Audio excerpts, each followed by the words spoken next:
اعوذ باللہ من الشیطان الرجیم بسم اللہ الرحمن الرحیم۔ محترم ناظرین، السلام علیکم ورحمۃ اللہ۔ آج ہمارا موضوع حجۃ الوداع یعنی آخری خطبہ۔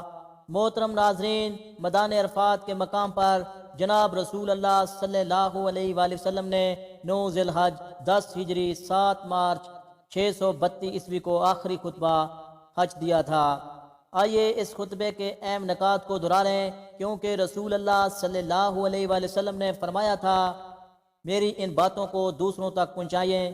محترم ناظرین، آپ سے استدعا ہے کہ ویڈیو آخر تک ضرور دیکھیں گا اور لوگوں تک شیئر کریں۔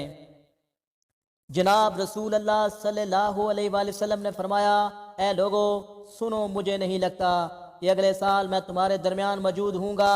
میری باتوں کو بہت غور سے سنو اور ان باتوں کو ان لوگوں تک پہنچا دو جو یہاں نہیں پہنچ سکے۔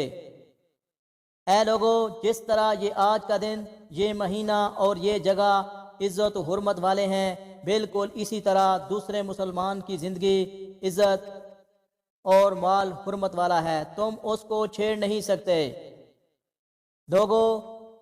لوگوں کے مال اور مانتے ان کو واپس کرو، کسی کو تنگ نہ کرو، کسی کا نقصان نہ کرو، تاکہ تم بھی محفوظ رہو۔ یاد رکھو تم نے اللہ سے ملنا ہے اور اللہ تم سے تمہارے اعمال کی بابت سوال کرے گا۔ اللہ نے سود کو ختم کر دیا ہے، اس لیے آج سے سارا سود ختم کر دو، معاف کر دو۔ عورتوں کے بارے میں نرمی کا رویہ قائم کرو، کیونکہ وہ تمہاری شراکت دار، پارٹنر اور بے لوث خدمت گزار رہتی ہیں۔ کبھی زنا کے قریب بھی مت جانا۔ اے لوگو میری بات غور سے سنو، صرف اللہ ہی کی عبادت کرو، 5 فرض نمازیں ادا کرتے رہو، رمضان کے روزے رکھو اور زکوٰۃ ادا کرتے رہو، اگر استطاعت ہو تو حج کرو۔ ہر مسلمان دوسرے مسلمان کا بھائی ہے، تم سب اللہ کی نظر میں برابر ہو، برتری صرف تقوی کی وجہ سے ہے۔ یاد رکھو تم کو ایک دن اللہ کے سامنے اپنے اعمال کی جواب دہی کے لیے حاضر ہونا ہے۔ خبردار رہو، میرے بعد گمراہ نہ ہو جانا۔ یاد رکھنا میرے بعد کوئی نبی نہیں آنے والا اور نہ ہی کوئی نیا دین لایا جائے گا۔ میری باتیں اچھی طرح سمجھ لو، میں تمہارے لیے 2 چیزیں چھوڑ کے جا رہا ہوں، قرآن اور میری سنت۔